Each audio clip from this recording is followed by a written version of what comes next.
Halo semuanya, selamat datang di video aksi nyata saya.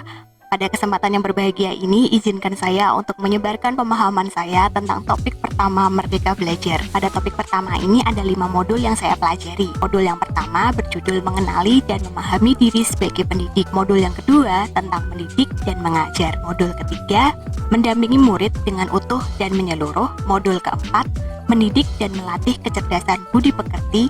Dan modul yang kelima, mendidik yang mengantarkan keselamatan dan kebahagiaan. Pada modul yang pertama, tentang mengenali dan memahami diri sebagai pendidik, ada 3 materi yang saya pelajari. Yang pertama, materi mengenali diri dan perannya sebagai pendidik. Sebagai pendidik, sudah seharusnya mengenali karakteristik dan kebutuhan murid. Akan tetapi, hal yang paling mendasar juga harus dimulai dari diri sendiri, yaitu mengenali kekuatan dan kelemahan diri. Dahulu, saat memutuskan menjadi guru, saya beranggapan bahwa pekerjaan guru adalah pekerjaan yang mudah. Beban kerja hanya sebatas bagaimana membuat bahan ajar dan mengajari murid sampai mengerti dengan apa yang kita sampaikan. Tidak semudah itu menjadi guru. Dan ternyata menjadi seorang guru itu harus terus menambah kapasitas diri, menyadari kebutuhan untuk terus belajar secara mandiri agar bisa menghantarkan murid-murid untuk berdaya dan menjadi manusia merdeka. Dengan kesadaran untuk terus belajar secara mandiri, berarti telah mengatur diri sendiri sebagai bagian dari perjalanan menjadi manusia merdeka. Menurut Ki Hajar Dewantara, manusia merdeka adalah manusia yang hidupnya bersandar pada kekuatan sendiri, baik lahir maupun batin, tidak tergantung pada orang lain. Jika kita mengharapkan murid-murid kita kelak menjadi pribadi yang mandiri dan merdeka, tentunya penting untuk mengenal diri, berdaya untuk menentukan tujuan dan kebutuhan belajarnya yang relevan dan kontekstual terhadap diri dan lingkungannya. Lalu, apa peran saya sebagai guru? Mengutip pernyataan Ki Hajar Dewantara, memberi ilmu demi kecakapan hidup anak dalam usaha mempersiapkannya untuk segala kepentingan hidup manusia, baik dalam hidup bermasyarakat maupun hidup berbudaya dalam arti yang seluas-luasnya. Ki Hajar Dewantara juga mengatakan, menyamakan mendidik anak dengan mendidik rakyat. Selain itu, beliau juga mengatakan, kehidupan kita saat ini adalah buah dari pendidikan yang kita terima saat kita masih anak-anak. Peran seorang guru sebagai pendidik sangatlah besar. Hal apapun yang kita lakukan di kelas dari segi memfasilitasi proses belajar akan meninggalkan makna bagi murid-murid yang kelak akan menjadi bagian dari masyarakat. Guru membentuk masyarakat dan budaya masa depan lewat murid-murid. Maka, guru hendaknya terus belajar demi meraih tujuan pendidikan menjadi manusia yang merdeka yang kelak akan menuntun murid-murid manusia merdeka. Saya pribadi sangat ingin agar apa yang telah saya berikan kepada murid-murid saya bermakna bagi kehidupannya.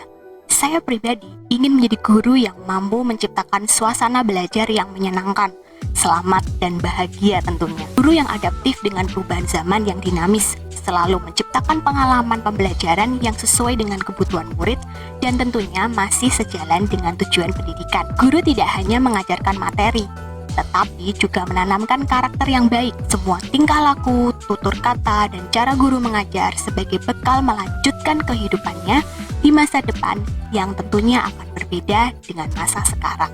Kedua, tentang pendidikan selama 1 abad. Ki Hajar Dewantara menggagas perlunya sistem pendidikan yang humanis dan transformatif yang dapat memelihara kedamaian dunia dengan memperkenalkan sistem Among. Ada 3 sistem Among. Yang pertama, Ingarso Sung Tulodo, artinya seorang guru haruslah berkomitmen menjadi seorang teladan.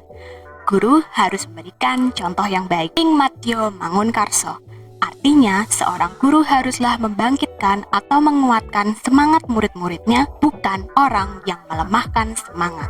3.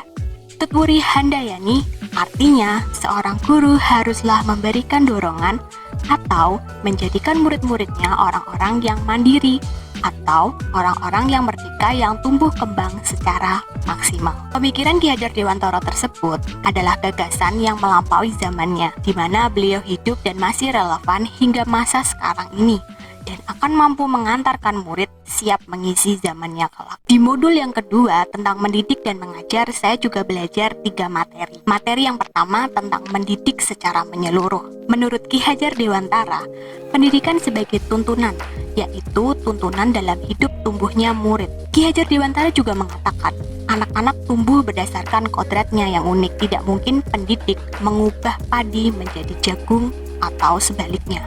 Peran pendidik adalah bisa menuntun murid agar bisa tumbuh dan berkembang sesuai dengan kodratnya.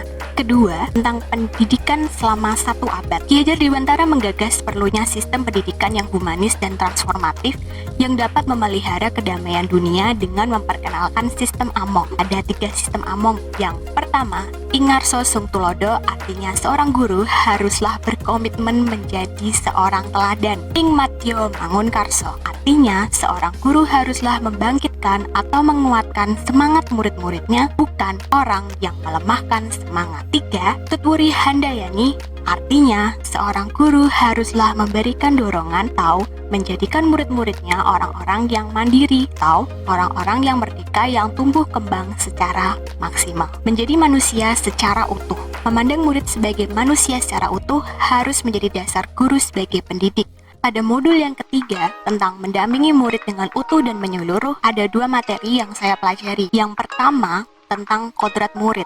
Kodrat murid yang pertama ada kodrat keadaan. Keadaan yang selalu berubah-ubah tidak dapat kita hindari. Penanaman budaya kearifan lokal yang logis dapat membantu murid menjadi bijak dalam kehidupannya. Kodrat yang kedua ada kodrat alam. Sebagai guru, perlu untuk memahami kodrat alam masing-masing murid dan bagaimana memberikan pengalaman-pengalaman belajar yang sesuai di mana murid tinggal. Kodrat yang ketiga adalah kodrat zaman. Kemajuan pesat teknologi membuat cara belajar dan berinteraksi murid juga berubah. Keterampilan abad ke-21 seperti berpikir kritis dan solutif, kreatif dan inovatif, serta mampu berkomunikasi dan berkolaborasi perlu ditekankan. Prinsip-prinsip dalam melakukan perubahan menurut Ki Hajar Dewantara dikenal dengan asas trikon. Continuous sendiri berarti pendidik menuntun murid dengan perencanaan dan pengembangan secara berkesinambungan menyatu dengan alam masyarakat Indonesia untuk mewariskan peradaban. Konvergen, pendidik menuntun murid dengan pemikiran terbuka terhadap segala sumber belajar, mengambil praktik-praktik baik dari kebudayaan lain dan menjadikan kebudayaan kita bagian dari alam universal. Yang ketiga, konsentris. Pendidik menuntun murid berdasarkan kepribadian karakter dan budaya kita sendiri sebagai pusatnya. Sampai di modul keempat tentang mendidik dan melatih kecerdasan budi pekerti, ada 2 materi yang saya pelajari.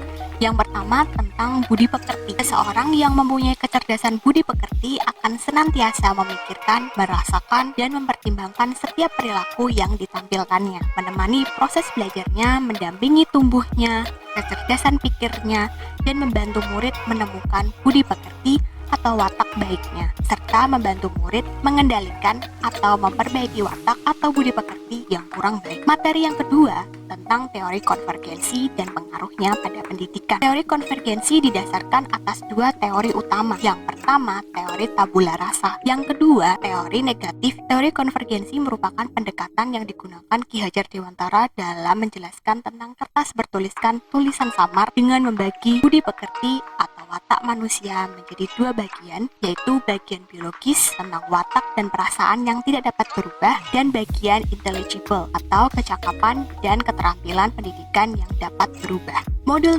kelima adalah modul terakhir pada topik yang pertama ini. Modul kelima tentang pendidikan yang mengantarkan keselamatan dan kebahagiaan. Pada modul ini saya juga belajar 2 materi. Yang pertama, mengantarkan murid selamat dan bahagia. Guru mendorong murid menemukan pemahaman bermakna yang relevan dengan kehidupan. 2. Materi tentang sistem Among. Sistem Among yang dicetuskan oleh Ki Hajar Dewantara adalah Ingarso Sungtulodo di depan menjadi teladan, Ingmatyo Mangunkarso di tengah membangun kehendak, dan Tutwuri Handayani di belakang memberi dorongan.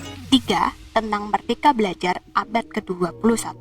Kompetensi abad 21 menjadi kompetensi yang perlu dimiliki murid untuk menghadapi tantangan-tantangan ke depan. Kompetensi abad 21 meliputi kompetensi berpikir kritis, kreatif, kolaborasi, dan komunikasi. Menciptakan lingkungan pembelajaran terbaik untuk murid. Guru dapat menciptakan lingkungan pembelajaran terbaik bagi murid-muridnya melalui satu, membimbing murid memperbaiki bangsa. Guru membimbing dan mendampingi murid dalam proses belajarnya, bukan hanya sekedar meningkatkan kecerdasan berpikirnya. Kedua, peran keluarga, sekolah, dan masyarakat. Pendidikan bukan hanya tanggung jawab guru di sekolah, perlu kerjasama, kolaborasi antara keluarga, sekolah, dan masyarakat mewujudkan lingkungan pembelajaran yang optimal bagi murid. Demikian aksi nyata saya pada pelatihan di platform Merdeka Belajar topik yang pertama. Semoga bermanfaat. Dadah!